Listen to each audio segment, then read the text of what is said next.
आज हम उस इतिहास की बात करने वाले हैं जो हमें स्कूल में कभी नहीं पढ़ाया गया। एक ऐसा सच जो शायद कुछ लोगों को असहज कर सकता है।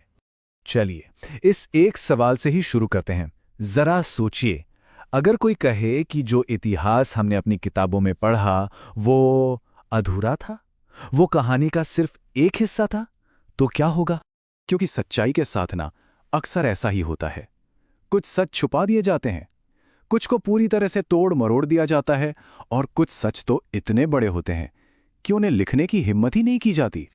देखिए, इस बात को समझने के लिए सबसे पहले ये जानना जरूरी है कि इतिहास सिर्फ तारीखों और लड़ाइयों का लेखा-जोखा नहीं है। नहीं, ये एक नैरेटिव है, एक कहानी है जो लिखी गई है।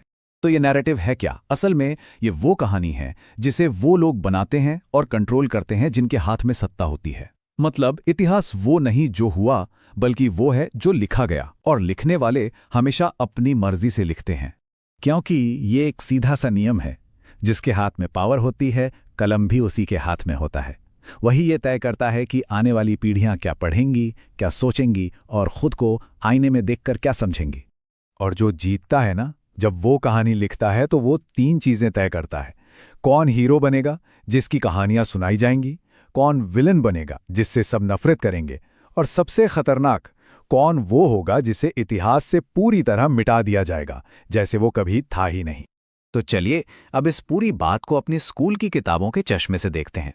वो सिलेबस जिसमें बहुत कुछ जानबूझकर छोड़ दिया गया था। याद करने की कोशिश कीजिए, हमें क्या पढ़ाया गया? कि भारत एक कमजोर देश था, एक पिछड़ा हुआ देश था। बाहर से आए शासकों के बारे में तो लंबे लंबे चैप्टर्स थे, लेकिन भारत के अपने प्रतिरोध को कुछ ही पन्नों में खत्म कर दिया गया। और हमारे कई असली नायक वो सिर्फ एक फुटनोट बनकर रह गए। ये सब क्यों किया गया? इसका एक बहुत गहरा मनोवैज्ञानिक असर होता है। ये सोच बनाने की कोशिश की जाती है कि देखो, जिनका अतीत इतना अंधकारमय था, उनका भविष्य भी बिना किसी के मार्गदर्शन के अंधेरे में ही रहेगा। ये एक माइंडसेट बनाने की साजिश थी। लेकिन जैसा कहते हैं, हर सिक्के का एक दूसरा पहलू भी होता है। भारत का वो गौरवशाली इतिहास जिसे जानबूझकर मिटाया गया। आइए अब उस कहानी की बात करते हैं जो हमें कभी सुनाई ही नहीं गई। इस स्क्रीन पर एक पल के लिए नजर डालिए। एक तरफ वो है जो हमें पढ़ाया गया कि हमारा अतीत पिछड़ा और असभ्य था, और दूसरी तरफ है सच कि भारत दुनिया की सबसे अमीर और विकसित सभ्यताओं में से एक था। हमें बताया गया कि हमें बाहर से आए लोगों के मार्गदर्शन की जरूरत थी, जबकि सच तो ये है कि हमारे पास तक्षशिला और नालंदा जैसी यूनिवर्सिटीज थीं उस जमाने में जब दुनिया का एक बड़ा हिस्सा अनपढ़ था। हमें सिर्फ गुलामी का इतिहास पढ़ाया गया, लेकिन ये नहीं बताया गया कि सर्जरी, एस्ट्रोनॉमी और मैथमेटिक्स में हम दुनिया के लीडर थे। तब असली सवाल ये नहीं है कि हमें क्या पढ़ाया गया। असली सवाल ये है कि क्या हमें जानबूझकर नहीं पढ़ाया गया? क्या ये सिर्फ एक चूक थी या एक बहुत सोची समझी रणनीति? इतिहास सिर्फ बड़े बड़े नामों से नहीं बनता। इसमें उन लोगों की कहानियां भी दफन हैं जिन्हें भुला दिया गया, या कहें जिन्हें मिटा दिया गया। ये कौन लोग थे? ये वो लोग थे जो लड़े, पर उसका क्रेडिट किसी और को दे दिया गया।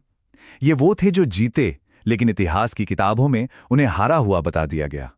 जैसे कि अहोम साम्राज्य के सेनापति लचित बोरफुकान। उन्होंने सरायघाट की लड़ाई में एक विशाल मुगल सेना को बुरी तरह हराया था, लेकिन उनका नाम शायद ही नेशनल हिस्ट्री की किताबों में मिलता है। क्यों?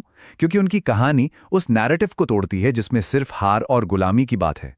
वो इतने खतरनाक थे, उनके विचार इतने शक्तिशाली थे कि उन्हें याद रखना ही सत्ता के लिए खतरा था। और ऐसे नायकों की गलती क्या थी? सिर्फ एक, कि उन्होंने सिर्फ सच का साथ दिया। और एक घड़ी हुई झूठी कहानी के लिए सच्चाई से बड़ा कोई खतरा नहीं होता। तो आखिर इस भूलने और भुलाने का मकसद क्या था? कोई क्यों चाहेगा कि हम अपना असली इतिहास ही न जानें?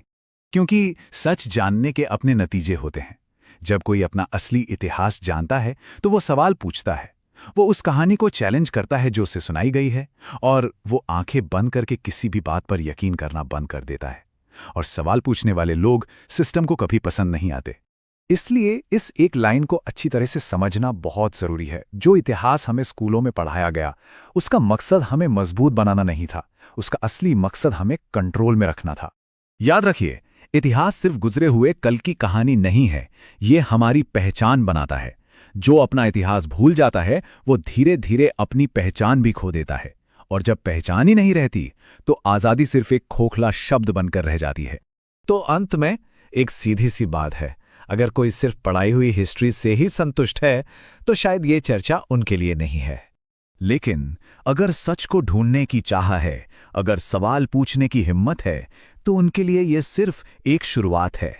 ऐसी न जाने कितनी कहानियां हैं जो किताबों के पन्नों से बाहर हकीकत में बिखरी पड़ी हैं। यही है भारत की अनकही कहानी, और इसे जानना और समझना आज पहले से कहीं ज्यादा जरूरी हो गया है।